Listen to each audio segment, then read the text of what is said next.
Hi friends, welcome to Divya Mallu logs.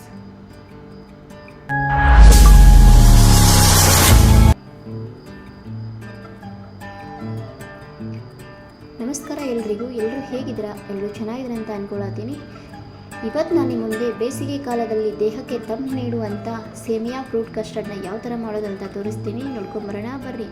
ಅದಕ್ಕೂ ಮುಂಚೆ ಯಾರೆಲ್ಲ ನನ್ನ ಚಾನೆಲ್ನ ಸಬ್ಸ್ಕ್ರೈಬ್ ಆಗದೆ ನೋಡ್ತಿದ್ರೆ ಪ್ಲೀಸ್ ದಯವಿಟ್ಟು ಸಬ್ಸ್ಕ್ರೈಬ್ ಮಾಡ್ಕೊಂಡ ವಿಡಿಯೋಸ್ ನೋಡೋದನ್ನ ಮರಿಬೇಡಿ.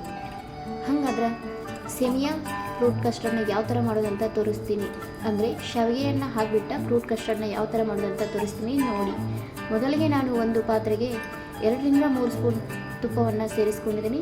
ತುಪ್ಪ ಸ್ವಲ್ಪ ಬಿಸಿ ಆದ ನಂತರ ನಾನು ಒಂದು ಬೌಲ್ ಆಗೋಷ್ಟು ಶಾವಿಗೆಯನ್ನು ಸೇರಿಸ್ಕೊಳ್ತಾ ಇದ್ದೀನಿ.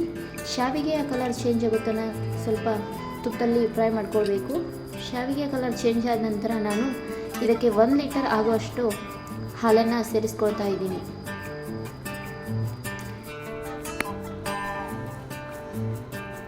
ಇವಾಗ ಸೈಡ್ಗೆಲ್ಲ ಹಾಲು ಕುದೀತಾ ಇದೆ, ನೀವು ನೋಡ್ಬೋದು. ಇದನ್ನು ಒಂದು ಸಲ ನೀಟಾಗಿ ಚೆನ್ನಾಗಿ ಮಿಕ್ಸ್ ಮಾಡ್ಕೊಳ್ಳೋಣ. ಚೆನ್ನಾಗಿ ಮಿಕ್ಸ್ ಆದ ನಂತರ ಇದಕ್ಕೆ ನಾನು ಸಕ್ಕರೆಯನ್ನು ಸೇರಿಸ್ಕೊಳ್ತಾ ಇದ್ದೀನಿ. 1 ಬೌಲ್ ಆಗುವಷ್ಟು ಸಕ್ಕರೆಯನ್ನು ಸೇರಿಸ್ಕೊಳ್ತಾ ಇದ್ದೀನಿ.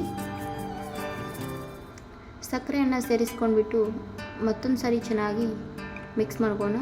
ಇದಾದ ನಂತರ ಮುಚ್ಚಳವನ್ನು ಮುಚ್ಚಿಬಿಟ್ಟು ಸ್ವಲ್ಪ ಬೇಯಿಸ್ಕೊಳ್ಳೋಣ, ಅಂದರೆ ಕುದಿಲಿಕ್ಕೆ ಬಿಡೋಣ. ಇದಾದ ನಂತರ ನಾನು ಒಂದು ಬೌಲಲ್ಲಿ ಬಿಸಿ ಹಾಲನ್ನು ತೆಗೆದುಬಿಟ್ಟು ಅದಕ್ಕೆ ಕಸ್ಟರ್ಡ್ ಪೌಡರ್ನ ಸೇರಿಸ್ಕೊಂಡು ಗಂಟಿಲ್ಲದೆ ಇರೋ ಥರ ಚೆನ್ನಾಗಿ ಮಿಕ್ಸ್ ಮಾಡ್ಕೊಳ್ಬೇಕು. ಎಲ್ಲವನ್ನು ನೀಟಾಗಿ ಚೆನ್ನಾಗಿ ಮಿಕ್ಸ್ ಮಾಡ್ಕೊಂಡ ನಂತರ ಏನು ಅದು ಕುದೀತಾ ಇತ್ತಲ್ಲ ಹಾಲು, ಅದಕ್ಕೆ ಸೇರಿಸ್ಕೊಳ್ಬೇಕು. ಇವಾಗ ಮುಚ್ಚಳವನ್ನು ನಾವು ತೆಗೆದುಬಿಟ್ಟು ನೋಡೋಣ ಅದು ಯಾವ ಥರ ಕುದೀತಾ ಇದೆ ಅಂತ ಹೇಳಿ. ನೀವು ನೋಡ್ಬೋದು, ಅದು ಚೆನ್ನಾಗಿ ಕುದಿ ಬಂದಿದೆ. ಇವಾಗ ಅದಕ್ಕೆ ನಾವು ಏನು ಮಿಕ್ಸ್ ಮಾಡಿ ಇಟ್ಕೊಂಡಿದ್ದಲ್ಲ ಹಾಲಲ್ಲಿ ಕಸ್ಟರ್ಡ್ ಪೌಡ್ರನ್ನ, ಅದನ್ನು ಸೇರಿಸ್ಕೊಳ್ತಾ ಇದ್ದೀನಿ. ಅದನ್ನು ಕೂಡ ಕೈ ಬಿಡದೆ ಚೆನ್ನಾಗಿ ಮಿಕ್ಸ್ ಮಾಡಬೇಕು, ಅಂದರೆ ಗಂಟು ಥರ ಆಗೋದಿಲ್ಲ. ಅದಕ್ಕೆ ಚೆನ್ನಾಗಿ ಮಿಕ್ಸ್ ಮಾಡ್ಕೊಳ್ಬೇಕು. ಎಲ್ಲವೂ ಚೆನ್ನಾಗಿ ಮಿಕ್ಸ್ ಆದ ನಂತರ ನಾನು ಇದಕ್ಕೆ ಸ್ವಲ್ಪ ಏಲಕ್ಕಿ ಪುಡಿಯನ್ನು ಹಾಕಿಕೊಂಡಿದ್ದೀನಿ. ಅದು ವಿಡಿಯೋದಲ್ಲಿ ಸ್ಕಿಪ್ ಆಗಿದೆ ಅನಿಸ್ತಾ ಇದೆ ನನಗೆ. ಏಲಕ್ಕಿ ಪುಡಿಯನ್ನು ಹಾಕಿಬಿಟ್ಟು ಸ್ವಲ್ಪ ಹೊತ್ತು ಚೆನ್ನಾಗಿ ಕುದಿಸೋಣ. ಚೆನ್ನಾಗಿ ಕುದ ನಂತರ ಮತ್ತೊಂದು ಸಾರಿ ಮುಚ್ಚಳವನ್ನು ತೆಗೆದುಬಿಟ್ಟು ನೋಡ್ತಾ ಇದ್ದೀನಿ ಯಾವ ಥರ ಆಗಿದೆ ಅಂತ ಹೇಳಿ. ಇವಾಗ ನೀವು ನೋಡ್ಬೋದು, ಅದು ಚೆನ್ನಾಗಿ ಕುದಿ ಬಂದಿದೆ. ಗ್ಯಾಸನ್ನು ಆಫ್ ಮಾಡಿಬಿಟ್ಟು ಸ್ವಲ್ಪ ಕೋಲ್ಡ್ ಆಗೋ ತನಕ ಎತ್ತಿಟ್ಕೊಳ್ಳೋಣ, ಅಂದರೆ ಅದು ಬಿಸಿಯೆಲ್ಲ ಆರೋ ತನಕ ಬಿಡೋಣ.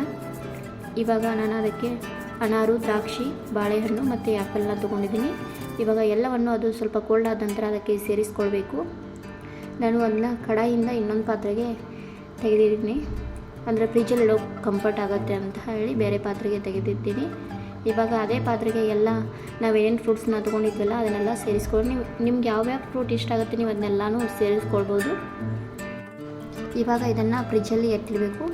ನನ್ನ ಹತ್ರ ಫ್ರಿಜ್ ಇರಲಿಲ್ಲ, ನಾನು ಓನರ್ ಮನೆಯಲ್ಲಿ ಇಡೋಕ್ಕೆ ಕೊಟ್ಟಿದ್ದೆ, ಸೊ ಅಲ್ಲಿ ವಿಡಿಯೋ ಮಾಡೋಕ್ಕಾಗಿಲ್ಲ ಫ್ರಿಜ್ಜಲ್ಲಿ ಇಡೋದನ್ನ. ಇವಾಗ ಫ್ರಿಜ್ಜಿಂದ ತೆಗೆದುಬಿಟ್ಟು ನೋಡ್ತಿದ್ದೀವಿ. ಇವಾಗ ಇದನ್ನು ಟೇಸ್ಟ್ ಮಾಡೋಣ ಯಾವ ಥರ ಬಂದಿದೆ ಅಂತ ನಮಗೂ ಕ್ಯೂರಿಯಾಸಿಟಿ ಐತೆ. ಅಂದರೆ ನಾನು ಯಾವಾಗಲೂ ಫ್ರೂಟ್ ಕಸ್ಟರ್ಡ್ನ ಮಾಡ್ತಿದ್ದೆ, ಆದರೆ ಶಾವಿಗೆಯನ್ನು ಹಾಕಿಬಿಟ್ಟು ಯಾವಾಗೂ ಮಾಡಿಲ್ಲ, ಫಸ್ಟ್ ಟೈಮ್ ಟ್ರೈ ಮಾಡಿದ್ದೀನಿ. ಸೊ ಹೆಂಗೆ ಬರುತ್ತಂತ ಕ್ಯೂರಿಯಾಸಿಟಿ ಇತ್ತು. ಇವಾಗ ಇದನ್ನು ಟೇಸ್ಟ್ ಮಾಡೋಣ ಬನ್ನಿ. ಒಂದ್ಸಲ ಚೆನ್ನಾಗಿ ಮಿಕ್ಸ್ ಮಾಡ್ಕೊಳ್ಳೋಣ ಟೇಸ್ಟ್ ಮಾಡೋಕ್ಕಿಂತ ಮುಂಚೆ. ಇವಾಗ ಒಂದು ಬೌಲ್ಗೆ ತೆಗೆದುಕೊಳ್ತಾ ಇದ್ದೀನಿ. ಹಸ್ಬೆಂಡ್ ಅಂತೂ ಟೇಸ್ಟ್ ಮಾಡಿದರು, ತುಂಬ ಅಂದರೆ ತುಂಬ ಟೇಸ್ಟಿಯಾಗಿ ಬಂದಿದೆ ಅಂತ ಹೇಳ್ತಿದ್ರು. ನೀವು ಒಂದ್ಸಲ ನಿಮ್ಮ ಮನೆಯಲ್ಲಿ ಟ್ರೈ ಮಾಡಿ. ಈ ಬೇಸಿಗೆ ಕಾಲದಲ್ಲಂತೂ ದೇಹಕ್ಕೆ ತುಂಬ ತಂಪನ್ನು ನೀಡುತ್ತೆ. ಸೊ ಈ ವಿಡಿಯೋ ಏನಾದರೂ ನಿಮ್ಗೆ ಇಷ್ಟವಾದರೆ please like, comment, share and subscribe ಮಾಡೋದನ್ನು ಮರಿಬೇಡಿ. ಮತ್ತೊಂದು ಹೊಸ ವಿಡಿಯೋ ಅಥವಾ ಮತ್ತೊಂದು ಹೊಸ ರೆಸಿಪಿಯೊಂದಿಗೆ ಸಿಗ್ತೀನಿ. ಅಲ್ಲಿವರೆಗೂ ಎಲ್ಲರಿಗೂ take care, bye bye. Thanks for watching.